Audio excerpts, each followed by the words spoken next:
Hello and welcome back to Baby Ellis' Stories.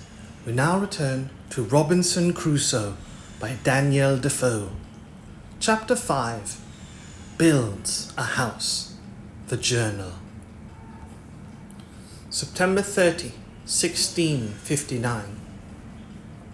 I, poor, miserable Robinson Crusoe, being shipwrecked during a storm in the offing, came on shore on this dismal, unfortunate island, which I called the Island of Despair.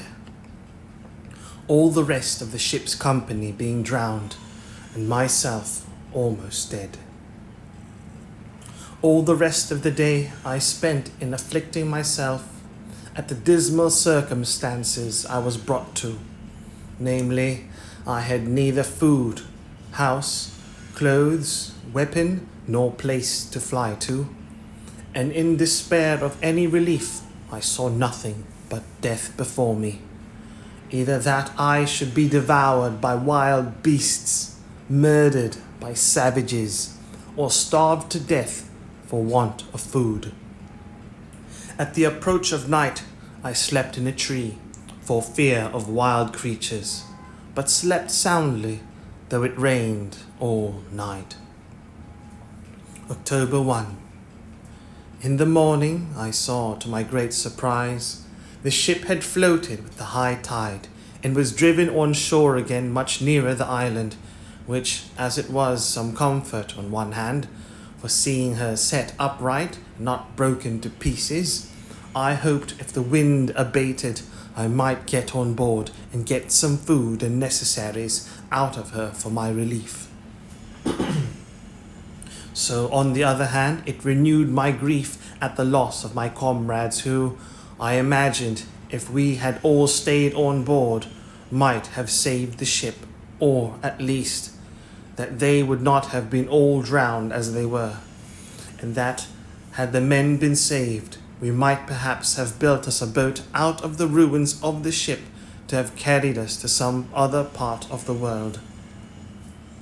I spent great part of this day in perplexing myself on these things, but at length, seeing the ship almost dry, I went upon the sand as near as I could, and then swam on board. This day also it continued raining, though with no wind at all. From the 1st of October to the 24th, all these days entirely spent in many several voyages to get all I could out of the ship, which I brought on shore every tide of flood upon rafts. Much rain also in the days, though with some intervals of fair weather, but it seems this was the rainy season. October 20. I overset my raft and all the goods I had got upon it, but, being in the shoal water, and the things being chiefly heavy, I recovered many of them when the tide was out. October 25. It rained all night and all day, with some gusts of wind, during which time the ship broke into pieces, the wind blowing a little harder than before, and was no more to be seen except the wreck of her, and that only at low water. I spent this day in covering and securing the goods which I had saved, that the rain might not spoil them.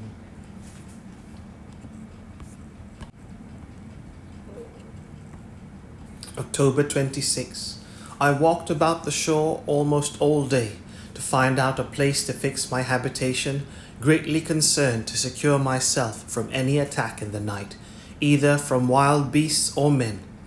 Towards the night, I fixed upon a proper place under a rock, and marked out a semicircle for my encampment, which I resolved to strengthen with a work, wall, or fortification made of double piles lined within with cables, and without with turf.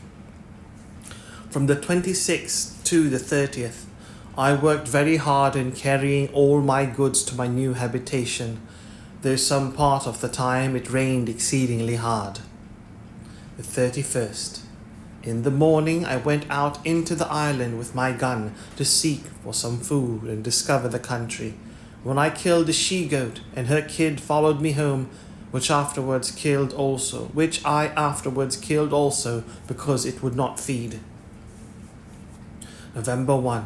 I set up my tent under a rock and lay there for the first night, making it as large as I could, with stakes driven in to swing my hammock upon. November 2. I set up all my chests and boards and the pieces of timber which made my rafts, and with them formed a fence round me, a little within the place I had marked out for my fortification. November 3. I went out with my gun and killed 2 fowls like ducks, which were very good food. In the afternoon, went to work to make me a table. November 4. This morning I began to order my times of work, of going out with my gun, time of sleep, and time of diversion. Namely, every morning I walked out with my gun for 2 or 3 hours, if it did not rain, then employed myself to work till about 11 o'clock. Then eat what I had to live on, and from 12 to 2 I lay down to sleep, the weather being excessively hot, and then in the evening to work again. The working part of this day and of the next were wholly employed in making my table, for I was yet but a very sorry workman, though time and necessity made me complete natural mechanic soon after, as I believed they would do anyone else. November 5. This day went abroad with my gun and my dog, and killed a wild cat. Her skin pretty soft, but her flesh good for nothing. Every creature that I killed I took off the skins and preserved them. Coming back by the seashore, I saw many sorts of sea fowls, which I did not understand, but was surprised and almost frightened, with 2 or 3 seals, which, while I was gazing at, not well knowing what they were, got into the sea and escaped from me for that time. November 6. After my morning walk, I went to work with my table again and finished it, though not to my liking, nor was it long before I learned to mend it. November 7. Now it began to be settled fair weather. The 7th, 8th, 9th, 10th, and part of the 12th, for the 11th was Sunday, I took wholly up to make me a chair, and with much ado brought it to a tolerable shape, but never to please me, and even in the making I pulled it in pieces several times. Note: I soon neglected my keeping Sundays, for omitting my mark for them on my post, I forgot which was which. November 13th. This day it rained, which refreshed me exceedingly and cooled the earth. But it was accompanied with terrible thunder and lightning, which frightened me dreadfully for fear of my powder. As soon as it was over, I resolved to separate my stock of powder into as many little parcels as possible, that it might not be in danger. November 14th, 15th, 16th. These 3 days I spent in making little square chests or boxes, which might hold about a pound or 2 pounds at most of powder, and so, putting the powder in, I stowed it in places as secure and remote from one another as possible. On one of these 3 days I killed a large bird that was good to eat, but I knew not what to call it.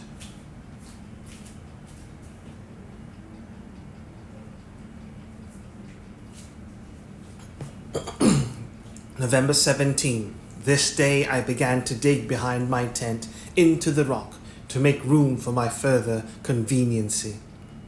Note: 3 things I wanted exceedingly for this to work, namely a pickaxe, a shovel, and a wheelbarrow or basket, so I desisted from my work and began to consider how to supply that want, and make me some tools.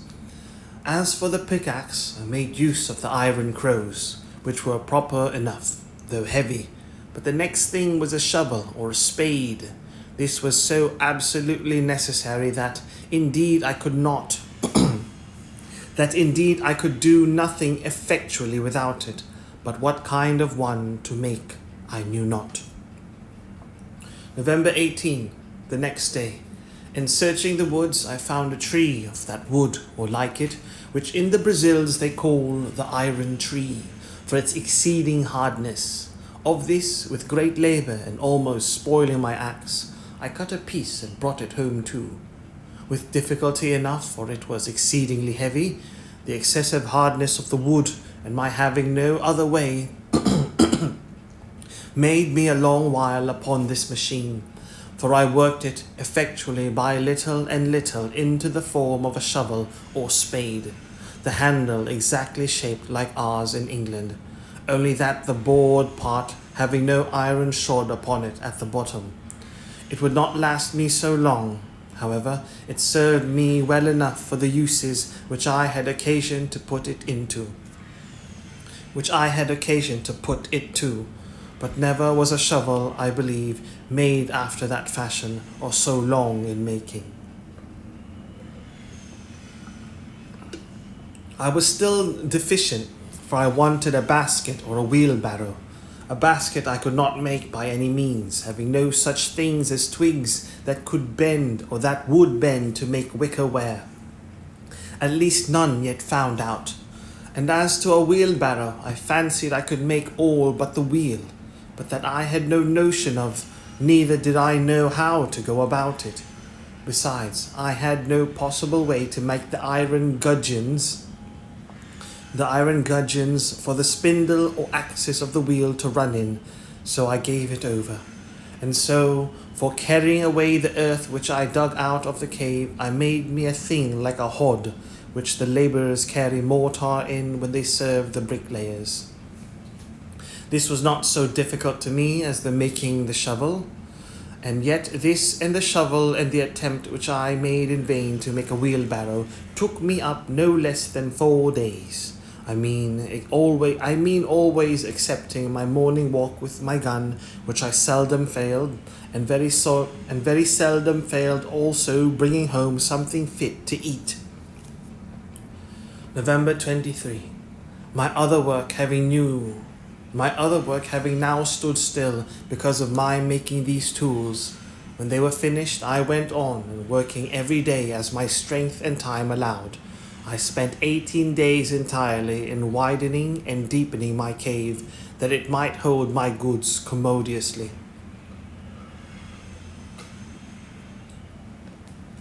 Note: during this time I worked to make this room or cave spacious enough to accommodate me as a warehouse or magazine, a kitchen, a dining room, and a cellar. As for my lodging, I kept to the tent, except that sometimes in the wet season of the year it rained so hard that I could not keep myself dry, which caused me afterwards to cover all my place within my pale with long poles in the form of rafters, leaning against the rock, and load them with flags and large leaves of trees like a thatch. December 10. I began now to think my cave or vault finished, when on a sudden, it seems, I had made it too large.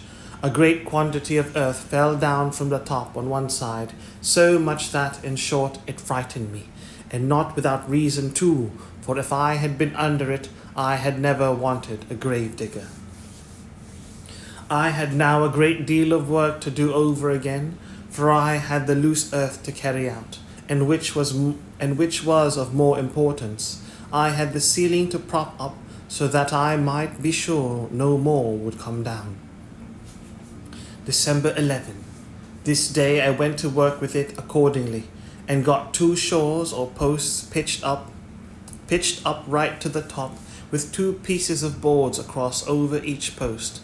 This I finished the next day, and setting more posts up with boards, in about a week more I had the roof secured, and the posts standing in rows served me for partitions to part off the house. December 17.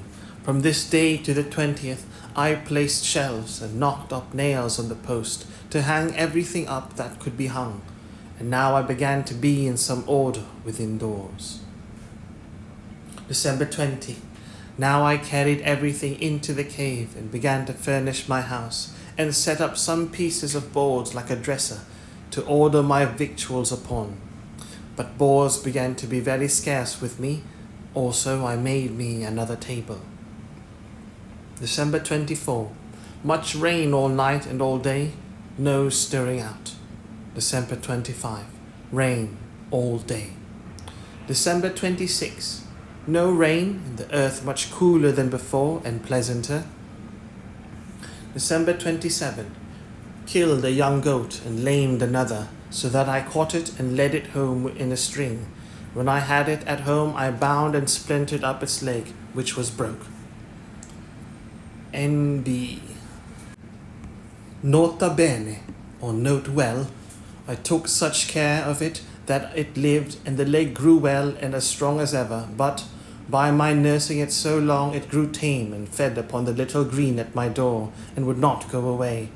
This was the first time that I entertained the thought of breeding up some tame creatures, that I might have food when my powder and shot was all spent.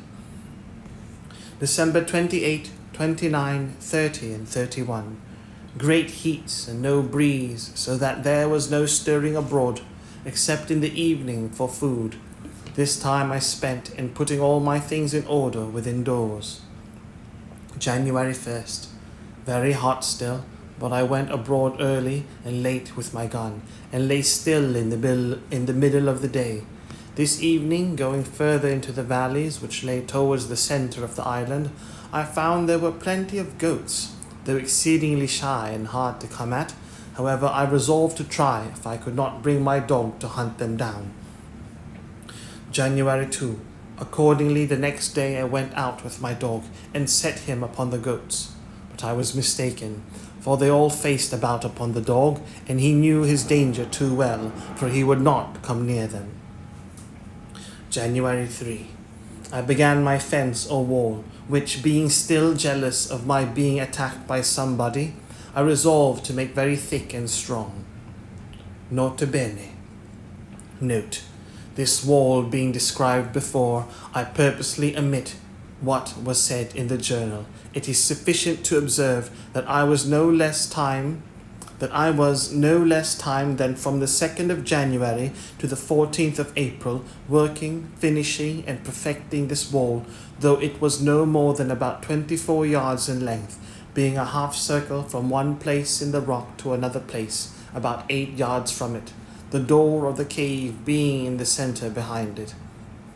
All this time I worked very hard, the rains hindering me many days, nay, sometimes weeks together, but I thought I should never be perfectly secure till this wall was finished, and it is scarce credible what inexpressible labour everything was done with, especially the bringing piles out of the woods and driving them into the ground, for I made them much bigger than I needed to have done. When this wall was finished and the outside double fenced with a turf wall raised up close to it, I perceived myself that if any people were to come on shore there, they would not perceive anything like a habitation, and it was very well I did so, as may be observed hereafter upon a very remarkable occasion. During this time I made my rounds in the woods for game every day when the rain permitted me, and made frequent discoveries in these walks of something or other to my advantage. Particularly I found a kind of wild pigeons, which built not as wood pigeons in a tree, but rather as house pigeons in the holes of the rocks. Taking some young ones, I endeavoured to breed them up to tame, and did so. But when they grew older, they flew away, which perhaps was at first for want of feeding them, for I had nothing to give them. However, I frequently found their nests and got their young ones, which were very good meat.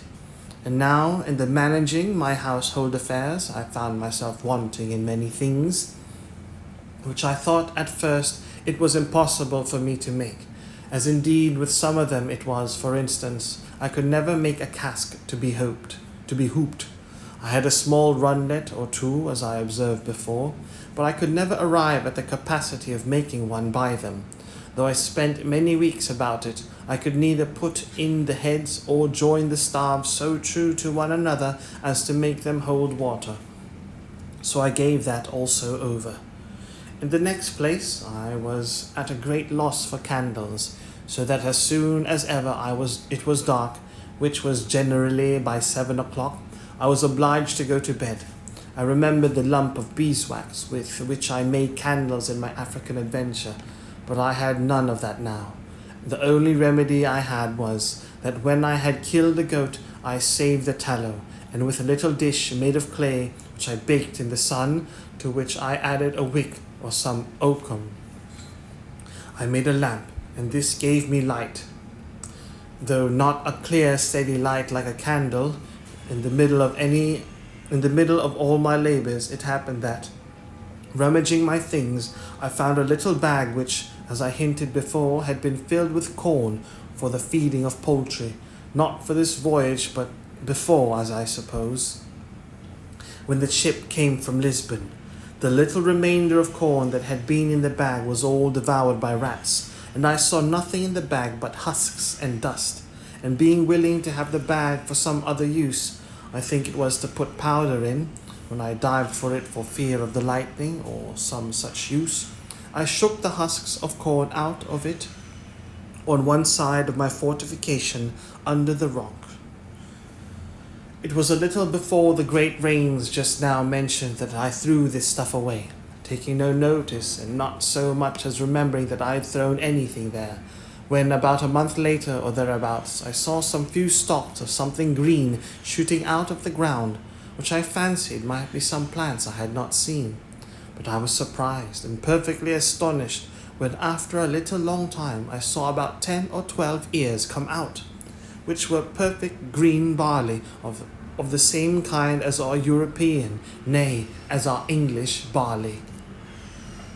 It is impossible to express the astonishment and confusion of my thoughts on this occasion. I had hitherto acted upon no religious foundations at all. Indeed, I had very few notions of religion in my head, nor had entertained any sense of anything that had befallen me otherwise than as chance, or, as we lightly say, what pleases God, without so much as inquiring into the end of Providence in these things, or his order in governing events of the world. But after I saw barley grow there, in a climate which I knew was not proper for corn, and especially that I knew not how it came there, it startled me strangely, and I began to suggest that God had miraculously caused his grain to grow without any help of seed sown, and that it was so directly purely for my sustenance on that wild, miserable place. This touched my heart a little, and brought tears out of my eyes, and I began to bless myself that such a prodigy of nature should happen upon my account, and this was the more strange to me, because I saw near it still, all along by the side of the rock, some other straggling stalks, which proved to be stalks of rice, and which I knew because I had seen it grow in Africa when I was ashore there. I not only thought these the pure productions of Providence for my support, but not doubting that there was more in the place, I went all over that part of the island where I had been before, peering in every corner and under every rock, to see for more of it, but I could not find any. At last it occurred to my thoughts that I shook a bag of chicken's meat out in that place, and then the wonder began to cease, and I must confess my religious thankfulness to God's providence began to abate. Too, upon the discovering that all this was nothing but what was common, though I ought to have been as thankful for so strange and unforeseen a providence as if it had been miraculous, for it was really the work of Providence to me, that should order or appoint that 10 or 12 grains of corn should remain unspoiled when the rats had destroyed all the rest, as if it had been dropped from heaven, as also that I should throw it out in that particular place where, it being in the shade of a high rock, it sprang up immediately, whereas if I had thrown it anywhere else at that time, it had been burnt up and destroyed.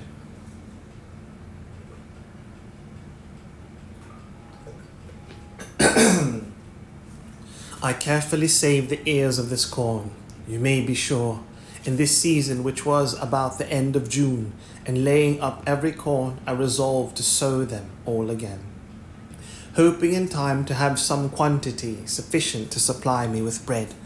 But it was not till the 4th year that I could allow myself the least grain of this corn to eat, and even then but sparingly, as I shall say afterwards, in its order, for I lost all that I sowed the first season by not observing the proper time, for I sowed it just before the dry season, so that it never came up at all, at least not as it would have done of which in its place.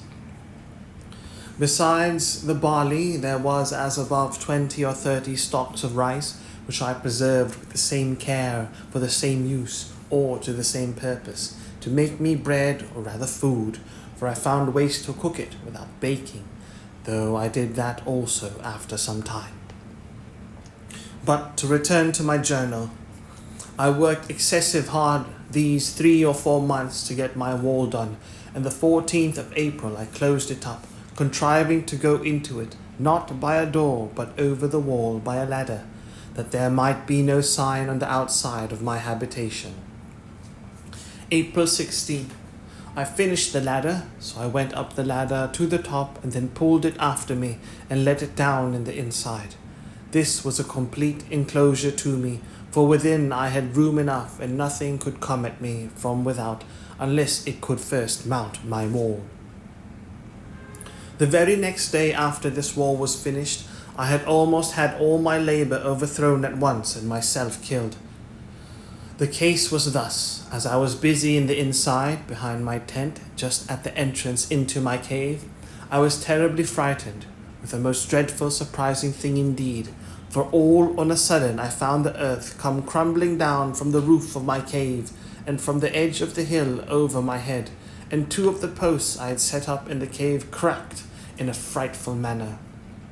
I was heartily scared, but thought nothing of what was really the cause, only thinking that the top of my cave was fallen in, as some of it had done before. For fear I should be buried in it, I ran forward to my ladder, and not thinking myself safe there neither, I got over my wall for fear of the pieces of the hill, which I expected might roll down upon me. I had no sooner stepped due ground than I plainly saw it was a terrible earthquake, for the ground I stood on shook 3 times at about 8 minutes' distance, with 3 such shocks as would have overturned the strongest building that could be supposed to have stood on the earth, and a great piece of the top of a rock, which stood about half a mile from me next the sea, fell down with such a terrible noise as I never heard in all my life. I perceived also the very sea was put into violent motion by it, and I believe the shocks were stronger under the water than on the island. I was so much amazed with the thing itself, having never felt the like, nor discoursed with anyone that had, that I was like one dead or stupefied. And the motion of the earth made my stomach sick, like one that was tossed at sea. But the noise of the falling of the rock awakened me, as it were, and rousing me from the stupefied condition I was in, filled me with horror, and I thought of nothing then but the hill, falling upon my tent and all my household goods, and burying all at once, and this sunk my very soul within me a second time. After the 3rd shock was over, and I felt no more for some time, I began to take courage, and yet I had not heart enough to go over my wall again, for fear of being buried alive, but sat still upon the ground, greatly cast down and disconsolate, not knowing what to do. All this while I had not the least serious religious thought, nothing but the common, Lord have mercy upon me, and when it was over, that went away too. While I sat thus, I found the air overcast and grown cloudy, as if it would rain. Soon after that, the wind arose by little and little, so that in less than half an hour it blew a most dreadful hurricane. The sea was all on a sudden covered over with foam and froth, and the shore was covered with the breach of the water, and the trees were torn up by the roots, and a terrible storm it was. This held about 3 hours, and then began to abate, and in 2 hours more it was quite calm, and began to rain very hard. All this while I sat upon the ground very much terrified and dejected, when on a sudden it came into my thoughts, that these winds and rain being the consequences of the earthquake itself was spent and over, and I might venture into my cave again. With this thought my spirits began to revive, and the rain also helping to persuade me, I went in and sat down in my tent. But the rain was so violent that my tent was ready to be beaten down with it, and I was forced to go into my cave. Though very much afraid and uneasy for fear it would fall on my head, this violent rain forced me to a new work, namely to cut a hole through my new fortification like a sink to let the water go out, which would else have flooded my cave. After I had been in my cave for some time and found still no more shocks of the earthquake follow, I began to be more composed, and now to support my spirits, which indeed wanted it very much. I went to my little store and took a small sup of rum, which however I did then and always very sparingly, knowing I could have no more when that was gone. It continued raining all that night and great part of the next day, so that I could not stir abroad. But my mind being more composed, I began to think of what I had best to do, concluding that if the island was subject to these earthquakes, there would be no living for me in a cave. But I must consider of building a little hut in an open place, which I might surround with a wall, as I had done here, and so make myself secure from wild beasts or men. For I concluded if I stayed where I was, I should certainly one time or other be buried alive. With these thoughts, I resolved to remove my tent from the place where it stood, which was just under the hanging precipice of the hill, and which, if it should be shaken again, would certainly fall upon my tent. And I spent the next 2 days, being the 19th, 20th of April, in contriving where and how to remove my habitation. The fear of being swallowed up alive made me that I never slept in quiet. And yet the apprehension of lying abroad without any fence was almost equal to it. But still, when I looked about and saw how everything was put in order, how pleasantly concealed I was, and how safe from danger, it made me very loath to remove it. In the meantime, it occurred to me that it would require a vast deal of time for me to do this, and that I must be contented to venture where I was till I had formed a camp for myself, and had secured it so as to remove to it. So with this resolution I composed myself for a time, and resolved that I would go to work with all speed to build me a wall with piles and cables, etc., in a circle as before, and set my tent up in it when I was finished. But that I would venture to say where I was till I ventured to stay where I was till it was finished and fit to remove. This was the 21st.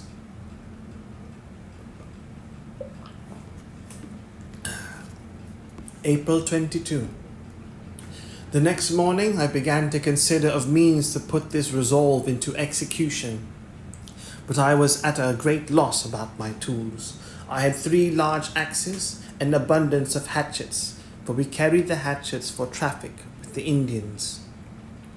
But with much chopping and cutting knotty, hard wood, they were all full of notches and dull, and though I had a grindstone, I could not turn it and grind my tools too. This cost me as much thought as a statesman would have bestowed upon a grand joint of politics, or a judge upon the life and death of a man. At length I contrived a wheel with a string to turn it with my foot, that I might have both my hands at liberty. Note, I had never seen any such thing in England, or at least not to take notice how it was done, though since I have observed, It is very common there. Besides that, my grindstone was very large and heavy.